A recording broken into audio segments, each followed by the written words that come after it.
It's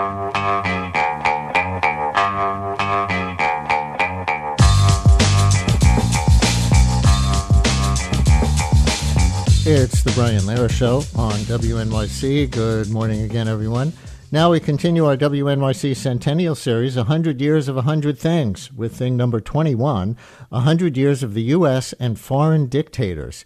This will mostly be about the American right and foreign dictators because our guest, journalist Jacob Heilbrunn, released a book this year, kind of tailor-made for a Centennial Series, called America Last, The Right's Century-Long Romance with Foreign Dictators.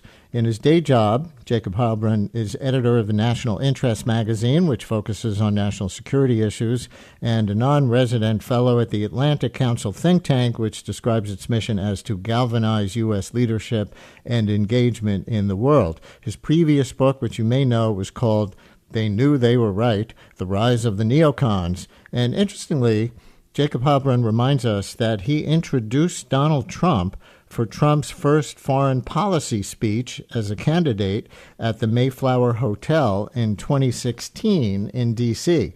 And we'll get to that. Jacob, thanks for coming on. Welcome to WNYC. Many thanks. And we'll get to you introducing Donald Trump for his first foreign policy speech and your arc of developing opinions of him that day and for the 8 years since and in the context of your book. But you're here for our Centennial Series, so what inspired you to write about the right's century-long romance with foreign dictators? It was the mounting admiration that I noticed over the past couple years, particularly with Donald Trump's presidency, where he repeatedly elevated foreign despots like Vladimir Putin above our democratic allies.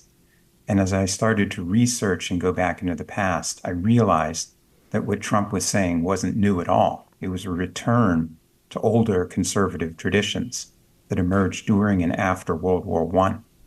So going back a little over 100 years, you cite World War I and the presidential election during it in 2016 as a landmark period or moment for the development of the American right's interest in foreign dictators. What happened in 2016 or around World War I generally? Well, it was really the rise of Trump rehabilitated a faction on the right that first argued that we should have aided Kaiser Wilhelm in World War I, not Great Britain. In other words, that we should have allied ourselves with Prussian autocracy. And people I looked at like H.L. Mencken, who was a famous journalist at the time, argued that America itself would benefit from being ruled by Prussia. And other conservatives argued that we had it all wrong, that Wilson should never have entered us into World War I, and that the United States and Great Britain were the real aggressors. And then that morphed into the America First movement before World War II, where you hear the same arguments, which is people like Charles Lindbergh said, and Herbert Hoover said that Hitler was a force for stability in Central Europe. We shouldn't aid Great Britain, which was a democracy. Instead, we should aid Hitler and the Nazis, who are a bulwark against communist aggression. So in both the World War I and World War II cases, did they just oppose U.S. blood being spilled for a foreign war in opposing entry into World War II, into these world wars, or, as you just cited, opposing Stalin and the Soviet Union as the bigger authoritarian threat? Or do you argue that they actually somehow supported Hitler and Mussolini because they liked their authoritarian styles? It's the third. And unfortunately, it's the same as with Donald Trump today, who looks to Viktor Orban and Vladimir Putin as models for his own rule, which is why he says he wants to be dictator on day one. The figures that I looked at from the 1920s and 30s argued, much as conservatives do today, that that Hitler and Mussolini and Francisco Franco in Spain were models for an authoritarian society in which, gay rights were crushed. You didn't have libertine behavior. You excluded immigrants. So all of the arguments that you heard back then, for example, one of the people I look at is named Lothrop Stoddard, who's quite famous. He wrote a bestseller called The Rising Tide of Color, arguing that the West was in danger of being swamped by immigrants from Africa and Asia, and that they would pollute the great Anglo-Saxon stock. The Much the rising tide same, of color. I mean, that's so explicit. They use more coded language these days, right? right. I mean, you hear J.D. Vance when they're targeting these Haitian immigrants who came here legally, some of whom came under Donald Trump, by the way. Now they're saying that they are invaders who threaten us. So what you're seeing today, of course, is a mainstreaming of white nationalism. Back then, it was more explicit. And on the anti-immigrant aspect of this 100 years ago, we're going to do a whole separate segment in our 100 Years of 100 Things series on immigration law over the last 100 years. And exactly 100 years ago, 1924, was the year that a very restrictive immigration law passed that basically ended the Ellis Island era and didn't get really liberalized again until the 1960s. But can you talk about the relationship there briefly in the context of this segment? Because your angle is the right's affinity with foreign dictators, and it overlaps, you're saying, with the anti-immigrant push of the 1920s. How do they relate? Well, they relate because in Nazi Germany, for example, you have the exclusion of inferior races. And the fellow I talked about, Lothrop Stoddard, who was a graduate of Harvard and testified before Congress and was one of the reasons that Congress passed that restrictive act in 1924. He was also an admirer of Nazi Germany and even traveled there in 1940 and wrote a book about it called Into the Darkness. And he argued that the Nazis weren't rigorous enough in weeding out inferior races. So in the 1930s in America, you had people in the American military. There was a lot of opposition to Franklin Roosevelt's New Deal. They made similar arguments that we needed to keep out immigrants. And there was a lot of anti-Semitism as well in the 1930s, that the Jews in America were a subversive class of communists who had immigrated here to topple our government. So many conservatives saw themselves as engaged in the same battle that Hitler was waging. You say William F. Buckley's mentor, Albert J. Nock, was part of this group that emerged in the 20s and 30s. Many of our listeners know about Buckley or remember him, founder of the conservative magazine National Review, and he was a force in the late 20th century. But few probably know about Albert J. Nock, who you cite as Buckley's mentor. Who was he? Nock was a famous intellectual who's considered, even down to today, an intellectual founding father of the conservative movement. He talked about the idea of a conservative remnant, which would be an aristocratic elite that would run society. He was also a virulent anti-Semite. And William F. Buckley's father, too, by the way, was a staunch anti-Semite. The family actually engaged in a cross burning outside of a Jewish country club when Buckley was a child. So Nock exercised an influence on Buckley as this sort of aristocratic conservatism, that there was a higher order, and again, it gets toward that authoritarian idea that there's a select elite, that democracy in Nock's view elevates the common man, and that you don't want to be run by the rabble, that you need a strong leader who can run society. Your book is called America Last, obviously a play on America First. When did the term America First surface in this context? Yeah, interestingly, it was Woodrow Wilson who used it in 1916. Wilson and his opponent, Charles Evans Hughes, also picked it up. The idea was, remember, Wilson promised, and I think he meant it sincerely, that America would not become engaged in World War I. And as you alluded to earlier, there were legitimate opponents of World War I on the right and left, people who simply, on practical grounds, didn't want to get involved in a war in Europe. So that was originally pioneered by Wilson. And Wilson himself did engage in some demagoguery during World War I, particularly with his anti-German crusade. And let's face it, he was also engaging in pretty rigorous censorship during World War I. Listeners, if you're just joining us, we're in our 100 Years of 100 Things series, our segment for today, thing number 21, with Jacob Heilbrunn, the author who's got a book called America Last, The Right's Century-Long Romance with Foreign Dictators. And we can take your stories, comments, or questions, 212-433-WNYC, 212-433-9692. I will ask you, Jacob, before we finish, about if you think a corollary book could be written about any elements of the American left and their romance with other foreign dictators. But obviously your book is what it is, The Right's Century-Long Romance with Foreign Dictators.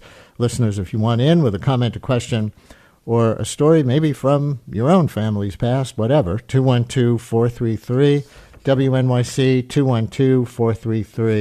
212-433-9692. By the way, before we move closer to the present, I see you have a Herbert Hoover Adolf Hitler moment during the 1940 presidential race. What was that? Well, in 1938, Hoover had visited Hitler on the eve of the annexation of Austria. That was in March 1938. And Hoover said it would be a good thing if the Nazis took over Central Europe because they would provide the leadership and stability that the region needed. In 1940, at the Republican Convention in Philadelphia, he reiterated those themes and explicitly denounced Franklin Roosevelt and his aides for attacking Hitler as a dictator. He said that this was counterproductive language. In Hoover's view, the true dictator, the real menace to America, was Franklin Roosevelt and his New Deal. That was the totalitarian threat, not the Nazis. What happened to this group after World War II, when Hitler and Mussolini were so globally discredited and the U.S. role in the war was so almost universally celebrated at home? Well, I talk about this. I had a new piece in Politico over the weekend where I looked at Tucker Carlson's revisionism on World War II. You know, he caused a flap a week ago when he had a guest who said that Winston Churchill, not Adolf Hitler, was the real villain of World War II. Whoa, missed that. And what that shows you is after World War II, in fact, I show in this Politico piece, drawing on my book, America Last, is that the right actually didn't give up after World War II. What they did was that they argued that we should have allied ourselves with the Nazis. We let Stalin take over Central Europe and Eastern Europe. And they also soft-pedaled Nazi war crimes. The most prominent case being Joseph McCarthy. I note that as a first-term senator, he was elected in 1946.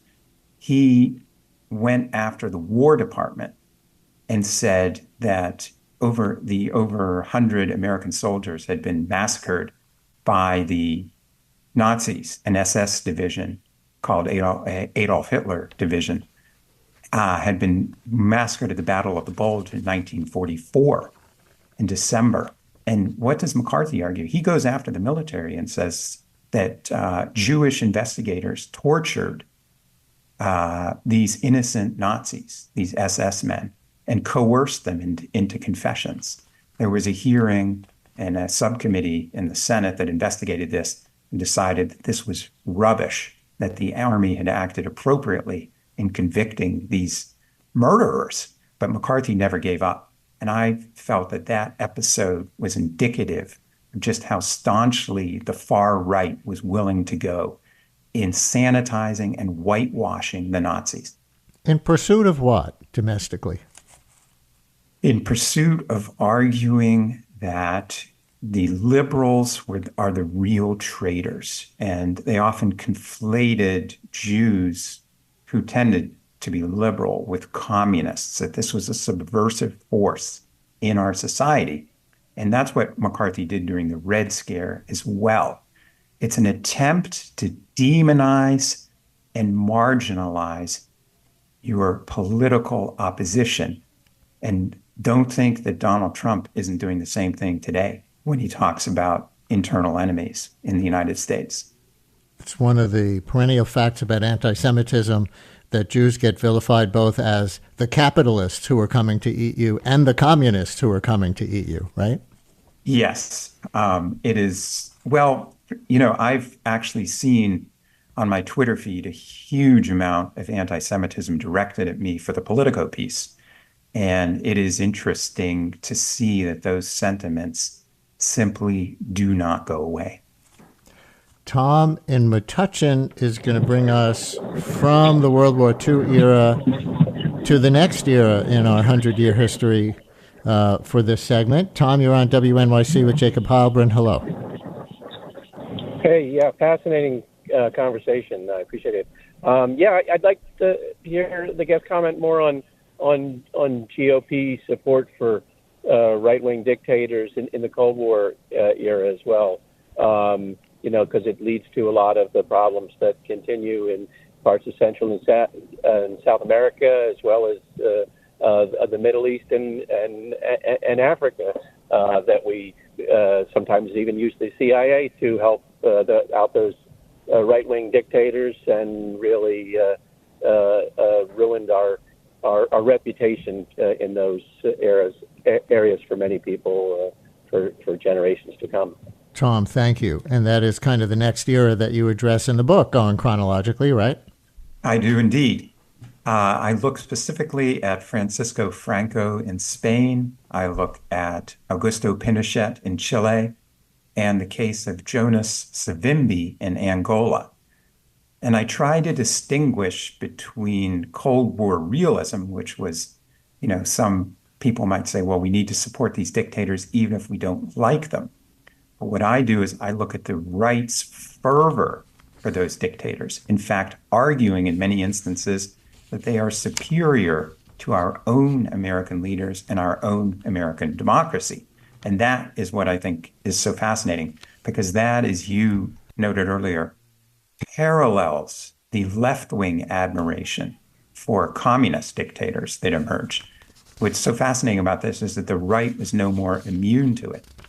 Specifically, under Ronald Reagan, Savimbi was glorified by Jeane Kirkpatrick, who was his ambassador to the United Nations, as some kind of combination of George Washington and Abraham Lincoln. It wasn't that she held her nose and embraced this murderer. Instead, she said he was the greatest thing that we could ever have. And the same went for Pinochet. William F. Buckley and many of the writers at the National Review magazine visited Chile. They became propagandists for Pinochet, even trying to whitewash the car bombing that he instigated here in Washington, D.C. And then you go back to Franco. Buckley and his brother-in-law, L. Brent Bozell, were both fervent admirers of Spain. Buckley's brother-in-law, Bozell, even saw it as superior to American democracy. And that traces down, Bozell's grandson was arrested and convicted for storming the Capitol on January 6th. So it's not like these beliefs don't have actual consequences. They do act on them. Here is Chanelle, I think a truck driver who pulled over to make this call somewhere on I-80. Chanelle, you're on WNYC. Hello. Hi. I'm on mile marker 329. I listen to your show all the time while I'm driving. That's great. What state is that? Is that Jersey? No, I just crossed over into Nebraska. Oh, wow. Cool. Cool that you listen as you're driving. Go ahead. Yeah, I do. I listen to you every day, actually. I just wanted to say that as a nice companion to your guest book, Rachel Maddow, the second season of her podcast, Ultra, really drills down into Nazi sympathizers in Congress and the McCarthy era and those that opposed him and some of the results of that. And so I thought that would be something that your listeners might be interested in. And one of my questions is, we see with the Project 2025 and their interest in sort of dismantling the institutions of democracy, in your study of other dictators, are they doing that, and to what end? Like, if you dismantle everything, then what is left, and what is the proposed outcome that they're striving for? Well, that's a deep question. Chanelle, thank you. Please call us again. Feel free to call us again from anywhere in America. And what about her question? It's a great question, Jacob. It is. And at the bottom of it, I think, is corruption. If you look at both the Putin and Orban regimes, particularly in Russia, is being run by a corrupt mafia that is looting the state for its own purposes. These guys are walking around with $100,000 watches. For example, Putin's press spokesman, Dmitry Peskov. He didn't earn it. I mean, he would never earn that kind of money in a democracy. These guys are given villas. They're given all kinds of bribes, in essence, to remain loyal to the regime. And then you look at Viktor Orban in Hungary, we see the same phenomenon. He has expropriated businesses on behalf of his cronies. The Hungarian economy is not doing well. I believe they have something close to 15% inflation there, high unemployment. But he has captured both the state institutions and the leading businesses, including the press. So what I think Trump would attempt to do is to follow a similar script. He has met frequently with Orban. I think he would try to crush an independent media. He would be handing out government contracts to his cronies, witness his promises to make Elon Musk some kind of federal czar. So I think that is extremely worrisome and would herald the end, in essence, of the American free enterprise system, ironically enough. And that's why you wrote the book, and that's why you did this 100-year history of the right's relationship with foreign dictators. So thank you for bringing it up to and pinning it very squarely in the present and what's at stake. Let me ask you just two quick questions before we run out of time. One is about your previous book, which was about the neocons. Where do they fit in? Like George Bush, when he started the war in Iraq in response to 9/11 and in Afghanistan, definitely argued we were not just fighting for national security, American national security. We were fighting to spread democracy around the world. So the opposite of being in cahoots with foreign dictators. I think your book was critical of the neocons, but was that an exception? No. Woodrow Wilson attempted the same thing, and it backfired. I think the tragedy of the George W. Bush administration, where there was a good amount of idealism, is that he opened the door to Donald Trump. Trump was able to effectively campaign against the Republican establishment, which he argued, and not wrongly, had brought America to grief. I just don't think that Trump's isolationism is the cure to the ailment. And last question, and I told you I was going to ask you this. Your book is about the right and foreign dictators. Is there a corollary that you could write about the left? Castro, the Russian Revolution, Chavez in Venezuela. You ever see a Mao T-shirt? There are others I could list.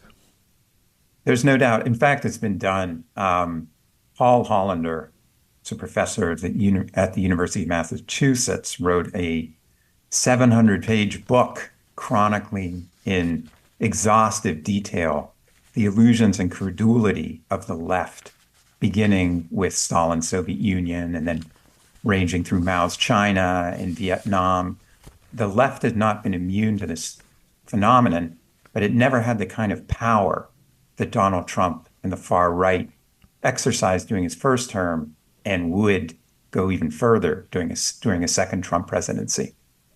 And that's today's episode of our WNYC and Brian Lehrer Show Centennial Series, 100 Years of 100 Things. Thing number 21, 100 Years of the U.S. and Foreign Dictators, in particular, Jacob Heilbrunn with his book, America Last, The Right's Century-Long Romance with Foreign Dictators. Thank you so much for sharing it with us. Thank you.